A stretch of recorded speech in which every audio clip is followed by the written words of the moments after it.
गुरुर्ब्रह्मा गुरुर्विष्णु गुरुर्देवो महेश्वर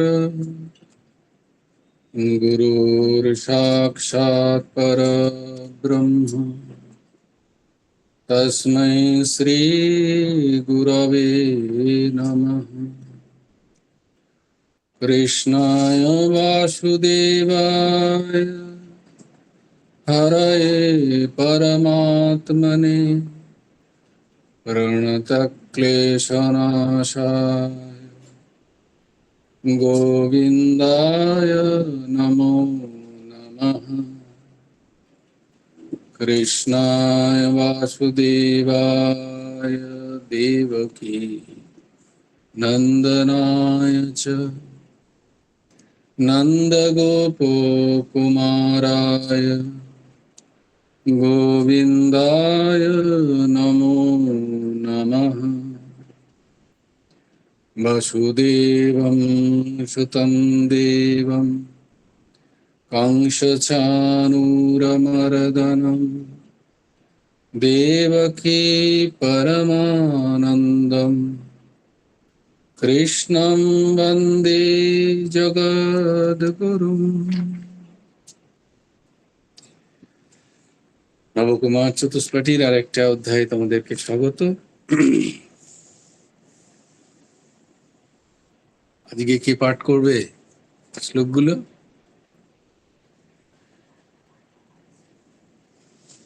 কে বলবে? হ্যাঁ, ঊর্ধ্বসীমা বলো। আগে ঊর্ধ্বসীমা হাত তুলেছে। হ্যাঁ বলো।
বাহ, খুব সুন্দর, ভেরি গুড।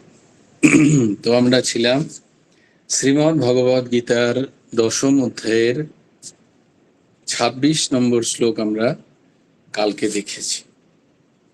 এই অধ্যায়ের নাম হচ্ছে বিভূতি যোগ। তাই ভগবান এখানে তার বিভূতির কথা বলছেন। বিশেষভাবে যা যা প্রতিভাত আমাদের কাছে, তাই ভগবানের বিভূতি রূপে তিনি বর্ণনা করছেন। এসো 27 নম্বর শ্লোক আজকে আমরা দেখব।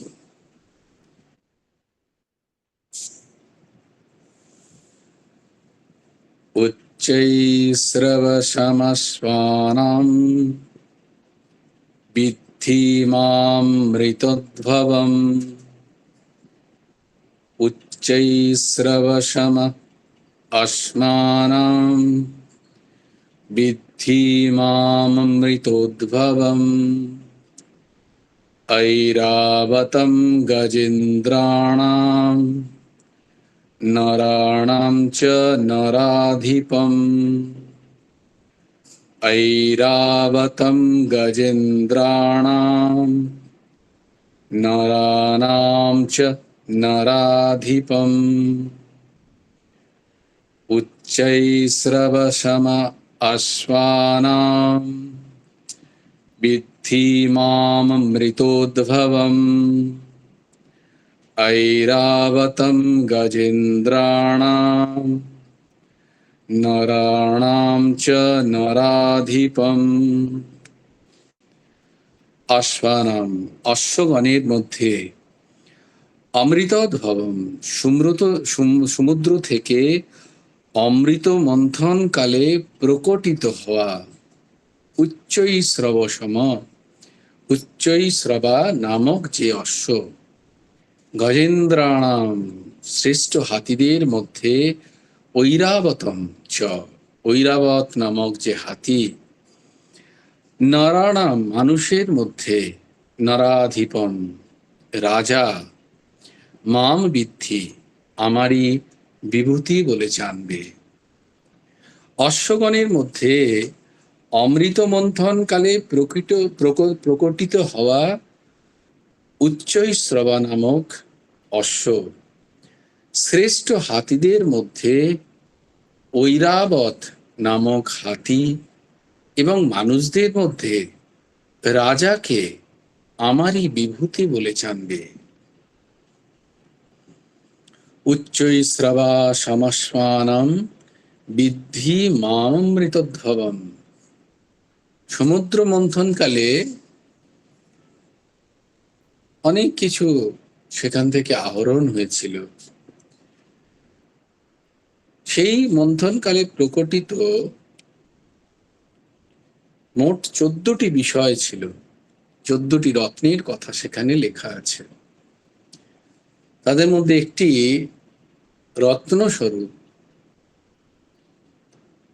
রত্ন মানে অমূল্য যে সমস্ত সম্পদ, সেই সমস্ত সম্পদের মধ্যে একটি উত্থিত হয়েছিল অশ্ব, ঘোড়া। তার নাম ছিল উচ্চৈঃশ্রবা। সেটাও এক রত্ন বিশেষ, মহামূল্যবান।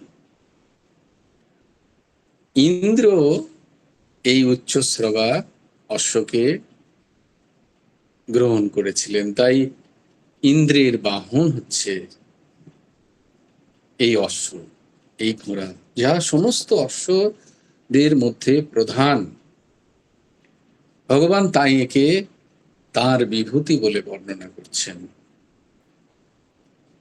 ঐরাবতম গজেন্দ্রাণাম, গজেন্দ্র মানে বিশাল যে সমস্ত হাতি, তার মধ্যে এই ঐরাবত, সেও সমুদ্র মন্থন কালে উত্থিত হয়েছিলেন।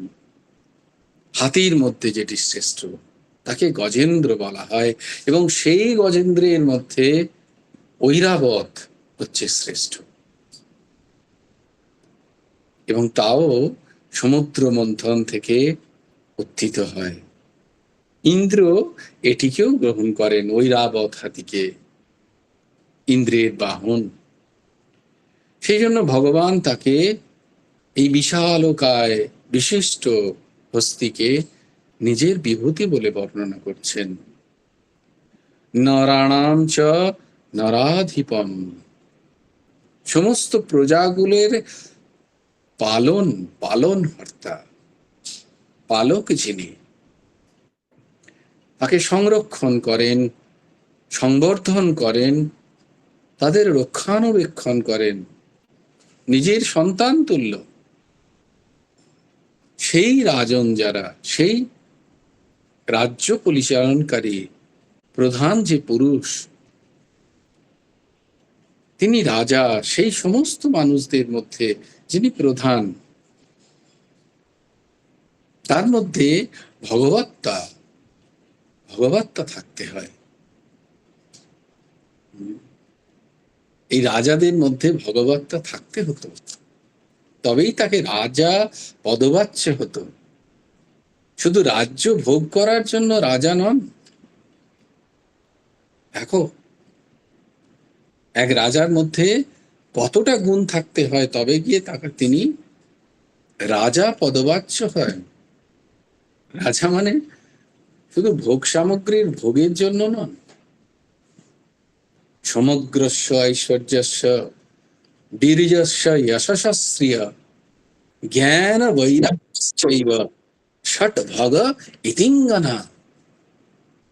এটা হচ্ছে ভগবানের ষট, মানে ছটা ঐশ্বর্য।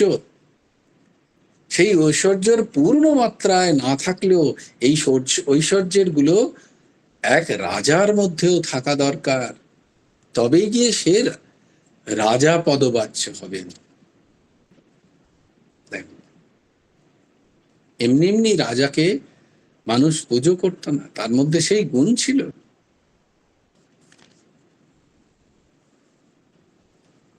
ওরছা নামক এক রাজার কথা মনে পড়ে গেল, তোমাদের বলি যে কেমন রাজা, তবে গিয়ে তাদের নাম স্বর্ণাক্ষরে লিখিত থাকে। ওরছা বলে একটি অঞ্চল ছিল, এখনো আছে। রাম রাজা এখন ইউপির মধ্যে একটা মফস্বল, বিশাল বড় একটা জায়গা, তার নাম ওরছা ছিল। সেখানকার যিনি রাজা ছিলেন তার নাম ছিল রাজা ছত্রসাল। তো সেই রাজা ছত্রসাল এতই মহান রাজা ছিলেন, এই সব গুণ তার মধ্যে ছিল। সমগ্রস্য ঐশ্বর্যস্য বীর্যস্য যশস্য। তো সেই রাজা ছত্রসাল, এবার আকবর তখন খুব অত্যাচার করছেন। তো দেখতেন যে যারা হিন্দু রাজা তার দরবারে আসতেন, তারা সব তিলক সেবা করে আসতেন। কেউ ঊর্ধ্বপুণ্ড, কেউ ত্রিপুণ্ড তিলক সেবা করে আসতেন। তো এই রাজা ছত্রসাল তিনিও আসতেন। তো একবার আর সম্রাট আকবর সবাইকে আদেশ দিলেন, কাল থেকে আমার দরবারে কোনো রাজা যেন তিলক সেবা করে না আসে, এরকম আদেশ দিলেন। যদি কেউ তিলক সেবা করে আসে, তাহলে তার মস্তক ধর থেকে আমি আলাদা করে দেব। তো সবাই তো খুব ভয় খেয়ে গেল, তিলক সেবা করার জন্য যদি প্রাণ চলে যায় তাহলে কি করে হয়। এই রাজা ছত্রসাল, ওরছার যিনি রাজা,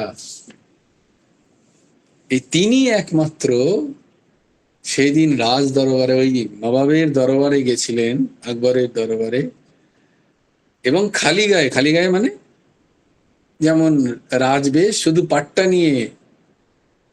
কেন খালি গায়ে গেলেন না, তিনি শুধু মস্তকেই সেদিন তিলক করেননি, তিনি দ্বাদশ তিলক করে গেছেন।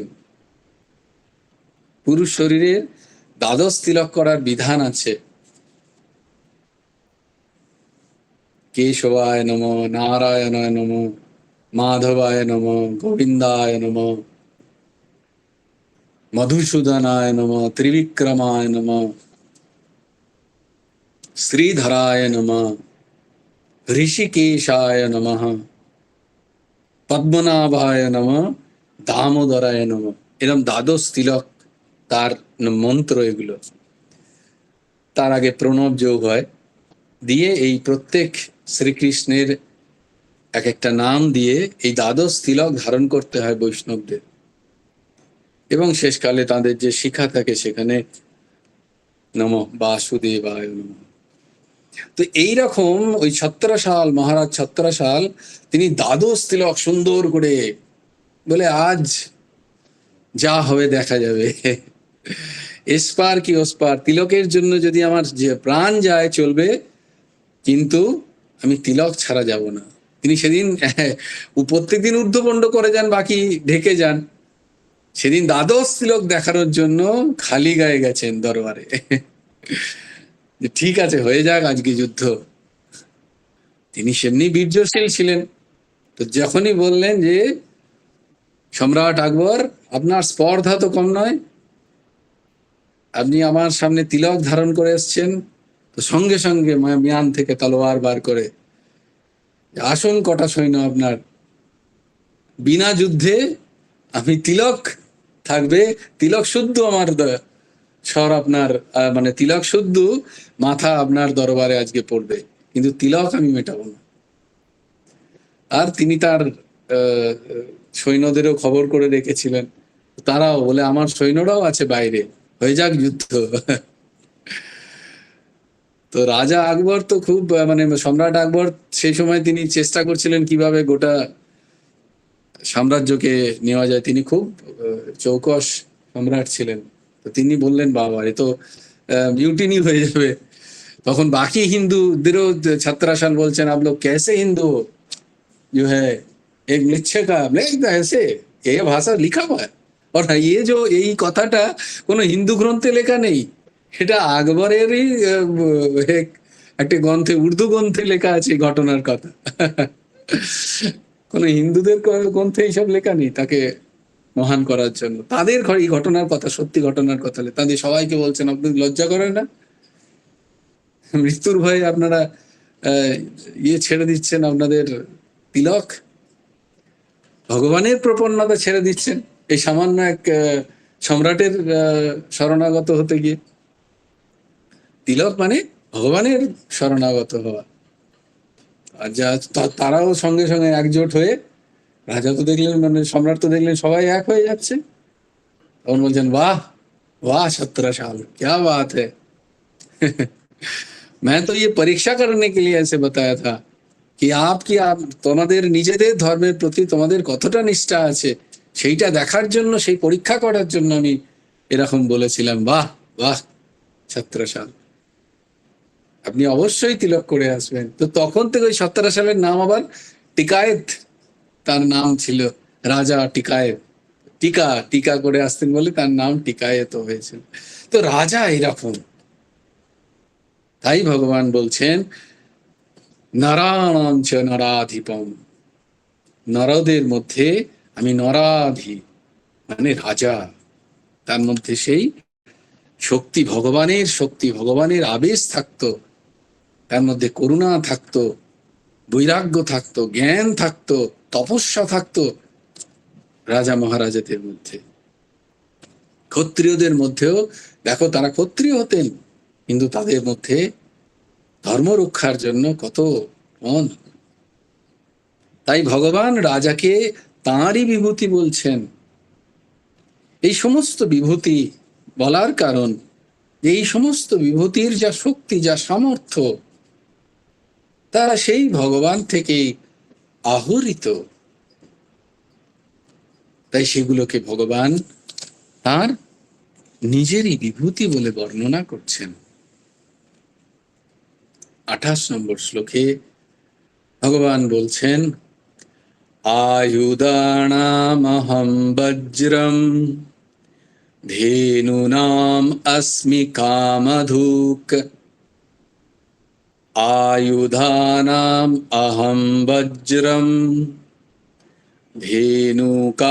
धेनुनामस्मि कामधुक्। प्रजनश्चास्मि कन्दर्पः शर्पणामस्मि वासुकीः। प्रजनश्चास्मि कन्दर्पः सर्पणामस्मि वासुकी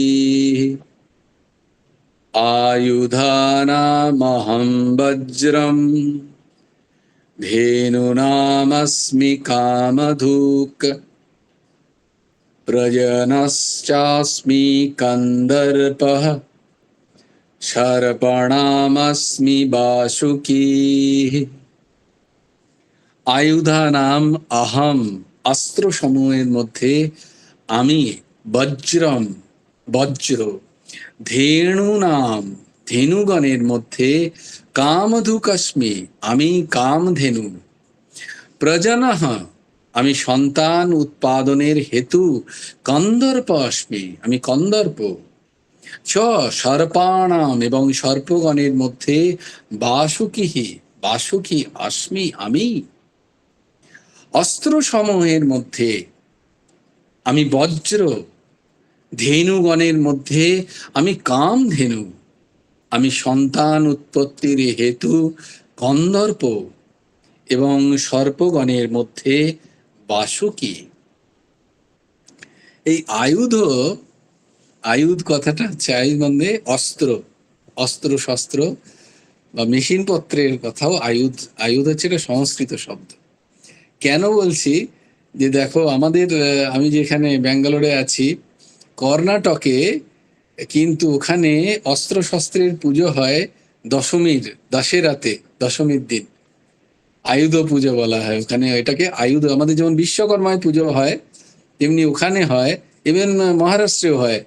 মহারাষ্ট্রেও ওই নবমী বা দশেরা সেটা পড়লে দশমীর দিন ওখানে যন্ত্রপাতির পুজো হয়, টুলসের পুজো হয়, যন্ত্রপাতি, যেটা আমাদের এখানে বিশ্বকর্মায় হয় বাংলায়, ওখানে কিন্তু ওই দশমীর দিন হয়।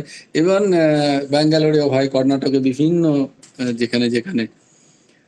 তো ওখানে ওই পুজোটার নাম বলে আয়ুধ পূজা। আমাদের যেমন অফিসে হয় আয়ুধ পূজা। তো দেখো এখানে সেই কথা এলো আর কি, অস্ত্র সমূহ বা যন্ত্রপাতি, অস্ত্র শস্ত্র। আয়ুধানামহম বজ্রম, যার সাহায্যে যুদ্ধ করা হয় তাকে বলা হয় অস্ত্র বা আয়ুধ। সেই সব অস্ত্রের মধ্যে বজ্র হলো শ্রেষ্ঠ। এই যত সব শ্রেষ্ঠ জিনিস সব এই ইন্দ্রের কাছেই আছে। তো ইন্দ্র হচ্ছে এই বজ্রের শ্রেষ্ঠ অস্ত্রের ধারক তিনি। এই বজ্র তৈরি হয়েছিল দধীচি মুনির অস্থি থেকে। চিন্তা করো। তাই জন্য এই বজ্র হচ্ছে শ্রেষ্ঠ। দধীচি ঋষির অস্থি থেকে নির্মিত হয়েছিল এই বজ্র। কারণ এই বজ্র দ্বারাই একমাত্র বৃত্তাসুর নামক এক দৈত্য, তার হনন সম্ভব ছিল একমাত্র ওই দধীচি মুনির অস্থি দ্বারাই। তাছাড়া বৃত্তাসুরকে কেউ মারার কারোর ক্ষমতা ছিল না। বৃত্তাসুর, আর বৃত্তাসুর ছিলেন আবার পরম নারায়ণ ভক্ত, পরম কৃষ্ণ ভক্ত।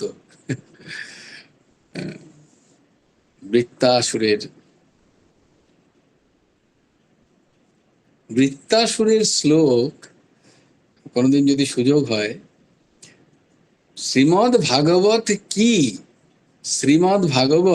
কি এই ব্যাখ্যায় একটা ব্যাখ্যা এরকম হয় যে যেখানে বৃত্তাসুরের, যে গ্রন্থে মহান অসুর বৃত্তাসুর, তার ভগবানের স্তুতি আছে, এই সংজ্ঞা দেওয়া হয় ভাগবতের, শ্রীমদ্ ভাগবত কি। তো যেখানে যে গ্রন্থে বৃত্তাসুরের ভগবানের প্রশংসা আছে বা ভগবানের প্রতি তার নিবেদন, 4টে শ্লোক বৃত্তাসুর শ্লোক বলা হয়। অপূর্ব শ্লোক, অপূর্ব ব্যাখ্যা তার বৃত্তাসুর শ্লোক। অনেকের নিত্য পাঠে এই বৃত্তাসুরের শ্লোক রাখেন, নিত্য পাঠ করতে হয়। অপূর্ব শ্লোক। ভগবানের প্রতি যদি কারোর শরণাগতি, শ্রদ্ধা, ভক্তি যদি জন্মাতে হয়, এই বৃত্তাসুরের চতুশ্লোক পাঠ করা খুব উপকারী। তো বৃত্তাসুরকে মারার জন্য কোথায় কে কাকে কিভাবে মারবে, কোনোভাবে তিনি মরবে না। কিভাবে মরবে না, একমাত্র দধিচি ঋষির অস্থি দ্বারা যদি বজ্র রূপ যদি অস্ত্র বানানো যায়, সেই অস্ত্র দ্বারাই একমাত্র বৃত্তাসুরকে মারা যাবে, তাছাড়া নয়। তো সবাই, সমস্ত দেবতাগণ, ইন্দ্র গিয়ে দধিচি মুনির কাছে, দধিচি ঋষির কাছে শরণাপন্ন হলেন। বললেন, কি চাই বলো? বলে, আপনার অস্থি চাই। এই হচ্ছে ভোগী মানুষদের দল। বলে, আমরা বাঁচতে চাই ঠিক আছে, কিন্তু আপনি মরে যান। কিন্তু ভারতের ঋষি কুল হচ্ছেন, তারা সদাই অপরের জন্য, অপরের খুশির জন্য, পরের স্বার্থে নিজেদের সবকিছু ত্যাগ করেন, এমনকি প্রাণ পর্যন্ত। তো দধিচি মুনি সঙ্গে সঙ্গে রাজি হয়ে গেলেন যে দেবকুলকে বাঁচানোর জন্য, বৃত্তাসুরের হত্যার জন্য তিনি তার অস্থি দান করলেন। ধ্যান মগ্ন হয়ে সহস্রার দিয়ে নিজের প্রাণকে তিনি ত্যাগ করে দিলেন। সেই দধিচি মুনির অস্থি দিয়ে তৈরি হলো বজ্র। তা হলো ইন্দ্রের প্রধান অস্ত্র। সেই অস্ত্র দ্বারাই একমাত্র বৃত্তাসুর কে মারা গেল। সেই তার মৃত্যুর আগে তিনি ভগবানের স্তব করছেন, সেই চতুশ্লোক বৃত্তাসুরের। তো যার সাহায্যে যুদ্ধ করা হয় সেগুলো অস্ত্র, এবং সেই অস্ত্র, তাকে আয়ুধ বলা হয়। ইন্দ্রের যে প্রধান অস্ত্র তা বজ্র। তো দধিচি ঋষির অস্থি থেকে নির্মিত, কারণ তার মধ্যে সেই তপস্যার তেজ নিহিত ছিল, তপ। তো কারুর যদি তেজ যদি সংগ্রহ করতে হয়, কাউকে যদি বলতে হয় যে আমার প্রচন্ড তেজ চাই, তো প্রোটিন মিক্স খেলে হবে না। প্রোটিন মিক্স খেয়ে সেই তেজ পাওয়া যায় না। তেজ পাওয়া যায় তপস্যা থেকে, তপ থেকে, তপস্যা থেকে, ব্রহ্মচর্য থেকে তেজ পাওয়া যায়। তাই ভগবান সেই বজ্রকে দেখো, ভগবান স্থান দিচ্ছেন। এই যে এত আত্মত্যাগ এক ঋষির, তাকে ভগবান ব্যর্থ করতে দিচ্ছেন না। তিনি সেই বজ্রকে তাঁর বিভূতি বলে বর্ণনা করছেন। ধেনু নাম অস্মি কামধুক, সদ্য প্রসূতা গাভীকে ধেনু বলা হয়। দেখো কি অদ্ভুত। আমরা সাধারণত জানি যে সমস্ত গোমাতাই ধেনু, না, গোমাতা হতে হবে সবৎসা। এটাকে বলা হয় সবৎসা।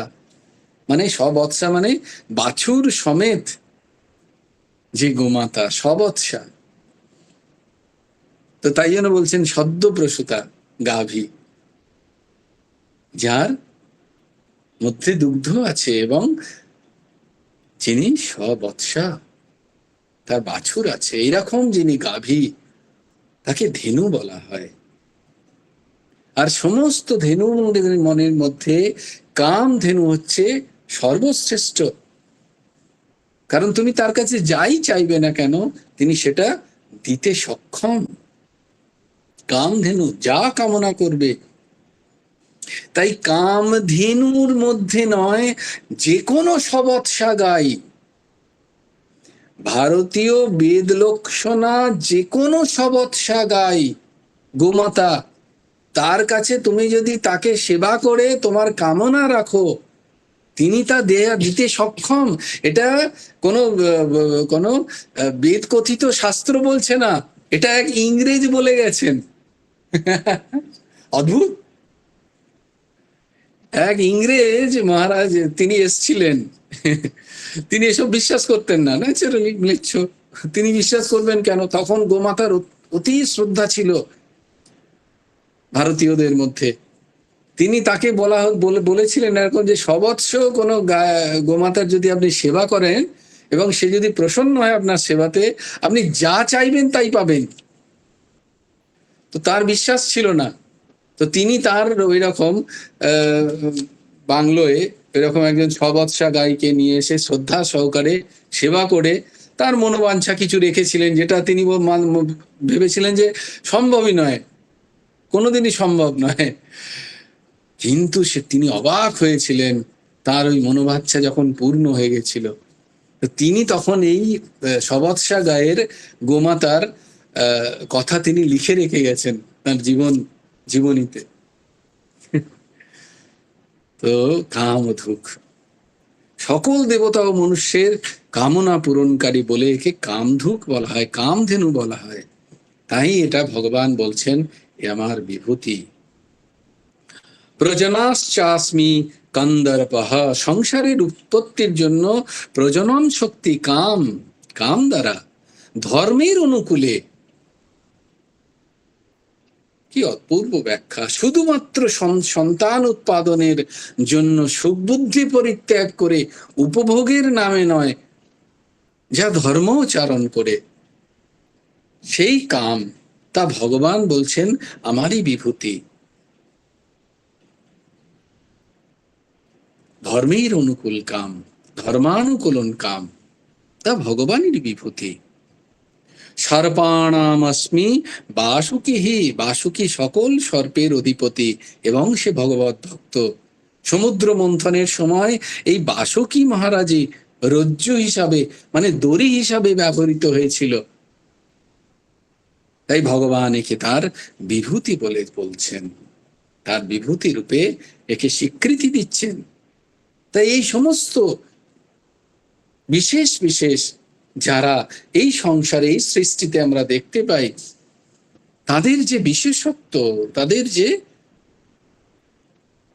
বিশেষ যে প্রভাব, যে ভাব, যে শক্তি, যে অন্তর্নিহিত তাদের তেজ, তা তারা ভগবান থেকেই আহরণ করেছেন বলেই ভগবান এদেরকে তার বিভূতি বলছেন। जय जय श्री राधे, जय जय श्री सीताराम, हर हर महादेव। भज गुरु हेमंत देव राधे श्याम, जप हरे कृष्ण हरे राम। जय जय श्री राधे, जय जय श्री राधे, जय जय श्री राधे। हरि बोल, हरि बोल, हरि हरि बोल। जय गुरुदेव, जय गुरुदेव, जय गुरुदेव। जय जय परमहंस ठाकुर श्री श्री हेमंत देव जिउर जय। जय गुरु राधे श्याम, राधे श्याम, राधे श्याम, श्याम श्याम राधे राधे, राधे कृष्ण, राधे कृष्ण, कृष्ण कृष्ण राधे राधे। जय गुरु राधे श्याम। श्री गुरार्पणमस्तु, श्री हेमंत देवार्पणमस्तु। জয় গুরু রাধে শ্যাম। সবাই ভালো থেকো, সুন্দর থেকো।